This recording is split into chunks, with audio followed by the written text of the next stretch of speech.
तो हर रूप की सुहराई जाने मारला तू जब चले लूटा चाल की हाल खराब कर डालेला।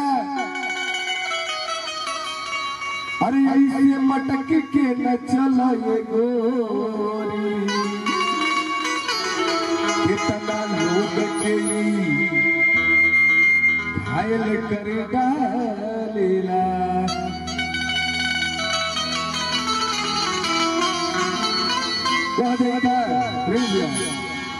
अरे चले लूट हरिया नदी बीच नैया हिलोर मारी। अरे चले लूट हरिया अरे चले लूट हरिया नदी बीच नैया हिलोर मारी। हेलो एक मिनट चल के बताओ। अरे चले अगर हम चली तो हर बार घायल सबका के कहे बड़ू और कहे के बताई से। अरे चले लूट हरिया नदी बीच नैया हिलोर मारी। गौरी हैया ये गोरी गौरी हैया ये गोरी।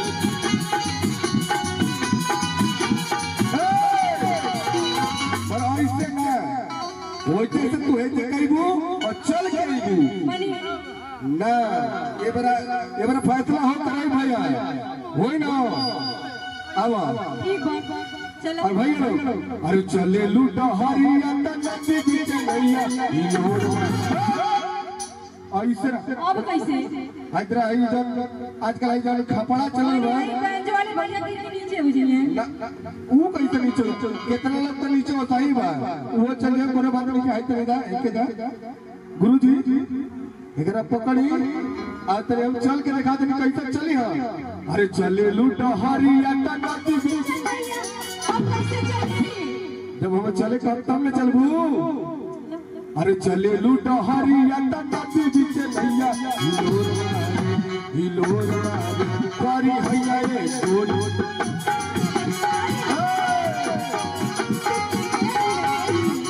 गुरुजी चले करिया सुनो नाचे त ना करिया सुनो सुनो हमार बात सुनो तनी हमरो सुनो बढ़िया गाना सुनाइए ना ना चले करिया ना। अरे चले लूट हरिया नदी बीच नैया हिलोर मारी। चले लूट हरिया नदी बीच नैया हिलोर मारी गौरी हैया ये गोरी हिलोर मारी गौरी हैया ये गोरी।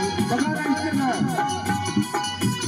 गुरुजी एक मिनट मगर हम जाता नहीं नीचे और भैया के साथ हम नाचे और ऐसे ना तू बेकार बड़ू हटा मनी हम जाई नीचे हम नीचे गई और तू ऊपर कर बोल। अरे हमरे बब्बा के शादी बा।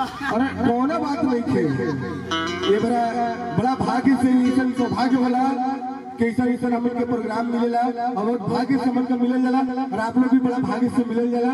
तो आई कैसे कहे बा साथ में ऊ तो ना कहिए मगर आपके साथ हम करब। अरे चले लूट हरिया नदी बीच नैया हिलोर मारी।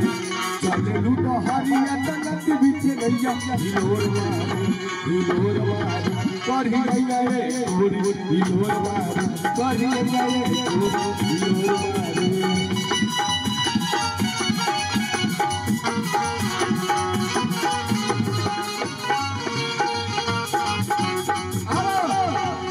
जाओ नीचे जाओ नीचे बोलाओ सोनी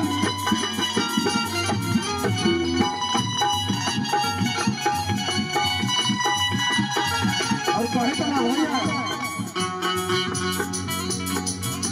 अरे चले लूट चाले जैसे। अरे हिरन के तारे हो चल लूट ताले जैसे हिरन के ताल हो।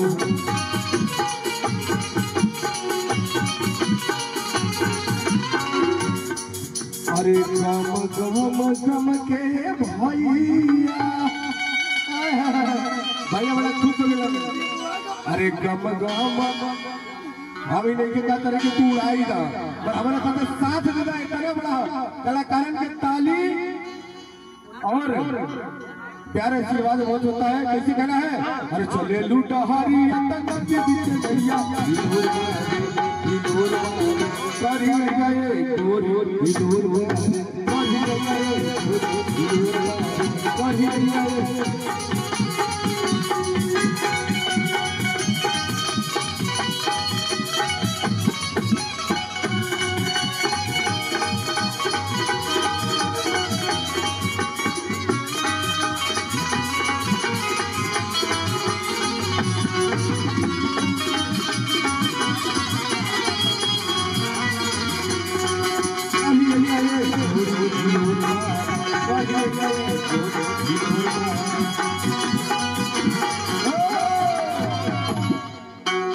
अरे चलेंगे हमारी दीदी रूबी दी की तरफ चलेंगे बहुत प्यार से प्रोग्राम लेकर। आइए आगाज करते हैं दीदी के लिए।